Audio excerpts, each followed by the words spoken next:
Hello' everyone, মোৰ channel নৱনীতাৰ ৰেচিপিলৈ আপোনালোক সকলোকে পুনৰ স্বাগতম জনালোঁ। মই আজি এটা মাছৰ ৰেচিপি শ্বেয়াৰ কৰিম। যদি ভিডিঅ'টো ভাল পায় তেনেহ'লে লাইক কৰিব, শ্বেয়াৰ কৰিব আৰু মোৰ চেনেলটো ছাবস্ক্ৰাইব কৰি দিব আৰু কাষতে থকা বেল আইকনটো প্ৰেছ কৰি দিব যাতে মই আহিবলগীয়া ভিডিঅ'ৰ নটিফিকেশ্যনসমূহ পাই থাকে। তেনেহ'লে ব'লক ৰেচিপিটো আৰম্ভ কৰোঁ। এটা বিলাহী আৰু এটা পিঁয়াজ একেলগে পেষ্ট কৰি লৈছোঁ, দুটা আলু আৰু দুটা ভাতকেৰেলা কাটি লৈছোঁ, অকণমান নহৰু আদা পেষ্ট, কেইটামান জলকীয়া আৰু এয়া মাগুৰ মাছ কাটি ধুই নিমখ হালধি সানি লোৱা আছে। আৰু ইয়াত আছে শুকান জলকীয়া দুটা, অকণমান জিৰা গুড়া, আধা চামুচ জিৰা গুড়া, আধা চামুচ ধনিয়া গুড়া, অকণমান নিমখ হালধি আৰু অকণমান ৰেড চিলি পাউডাৰ। কেৰাহী গৰম হোৱাৰ লগে লগে তাত তেল দি প্ৰথমতে মই আলুখিনি ফ্ৰাই কৰি ল'ম।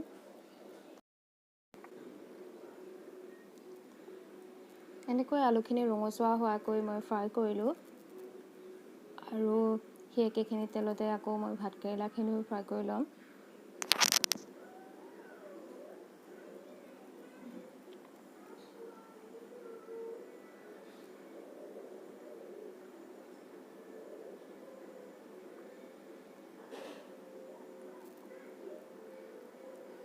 এতিয়া মই মাছখিনি ফ্ৰাই কৰি ল'লোঁ।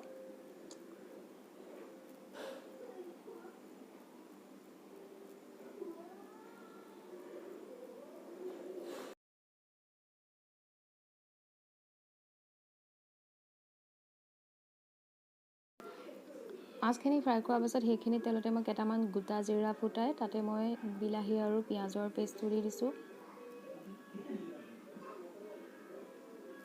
একেলগে নহৰু আদাৰ পেষ্টটোও দি দিছোঁ ইয়াতে মিক্স কৰি দি সেইখিনি মই 1 মিনিটমান ভাজি ল'ম। পিঁয়াজ আৰু নহৰুৰ পেষ্টটো 1 মিনিটমান ভাজাৰ পাছত মই ইয়াতে প্লেটত ৰাখি থোৱা মছলাখিনি দি দিছোঁ। মছলাত জিৰা গুড়া, ধনিয়া গুড়া আৰু অকণমান ৰেড চিলি পাউডাৰ, নিমখ হালধি গোটেইখিনি মই একেলগে দি দিছোঁ। দি আকৌ এইখিনি মই 2 মিনিটমান ভাজি ল'ম। এইখিনি লাগি যাতে নধৰে তাৰ কাৰণে মই এতিয়া অকণমান 1-2 চামুচমান পানী অকণমান এড কৰিম।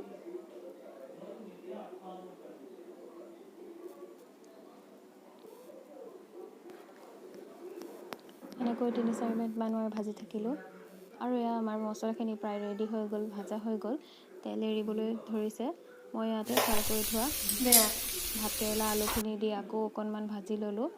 দি ইয়াতে দিছোঁ এটা শুকান জলকীয়া ভাঙি দিছোঁ, 2টা কেঁচা জলকীয়া দিছোঁ। দি আকৌ 2 মিনিটমান ভাজি ল'ম। এইখিনিও ভাজা হৈ গৈছে। এতিয়া মই ইয়াতে গৰম পানী 1 গিলাচ এড কৰিছোঁ।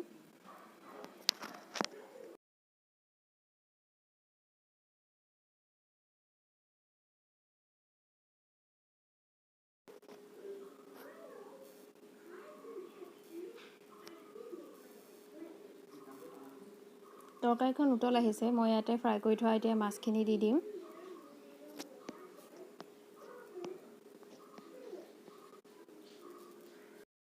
মাছখিনি দিয়াৰ পাছত মই ঢাকোন লগাই 10 মিনিটৰ কাৰণে হাই ফ্লেমত তৰকাৰীখন সিজিবলৈ দিম।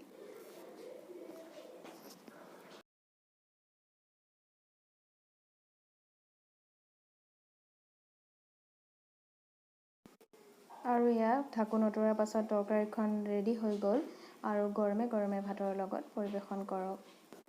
আপোনালোকে যদি এনেকৈ ভাতকেৰেলাৰে মাছৰ তৰকাৰী বনোৱা নাই তেনেহ'লে ট্ৰাই কৰিবচোন আৰু কেনেকুৱা পালে মোক কমেণ্ট কৰি জনাবলৈ নাপাহৰিব। আৰু মোৰ চেনেলটো যদি ছাবস্ক্ৰাইব কৰা নাই প্লিজ ছাবস্ক্ৰাইব কৰি দিব। তেনেহ'লে আহোঁ, বাই বাই।